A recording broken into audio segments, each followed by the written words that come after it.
नमस्कार। आज जनवरी 12 तारिख समग्र भारतवर्ष एक गर्वर दिन। आज हेउछि सेही महापुरुषଙ୍କ जयंती जे भारतीय संस्कृति और आध्यात्मवाद को विश्व दरबार रे एक नूतन परिचय देथिले। से होछंती स्वामी विवेकानंद। 1863 मसीहा आज दिन में कलिकतार जन्मग्रहण करथिबा नरेंद्रनाथ दत्त परवर्ती समय स्वामी विवेकानंद भाव परिचित हेले। तांकर विचारधारा और युवपीढ़ी प्रति थिबा विश्वास पई 1985 मसीह भारत सरकार आज दिन को जातीय युव दिवस भाव में पालन कर आछंती। स्वामीजी सब कहते उठ जाग्रत हुआ एवं लक्ष्य स्थल न पहुंचा जाए अटकी जाओ नहीं।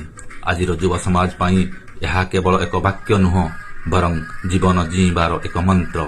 से चाहूले युवक माने शारीरिक भाव में बलवान, मानसिक भाव दृढ़ एवं आध्यात्मिक भाव में जाग्रत हुंतु। आसंतु आज पवित्र दिन में आम स्वामीजी दर्शा जाइथिबा मार्ग में चलने को संकल्प करवा एवं एक समृद्ध भारत गठन में निजक नियोजित करवा। जय हिंद। भारत माता की जय।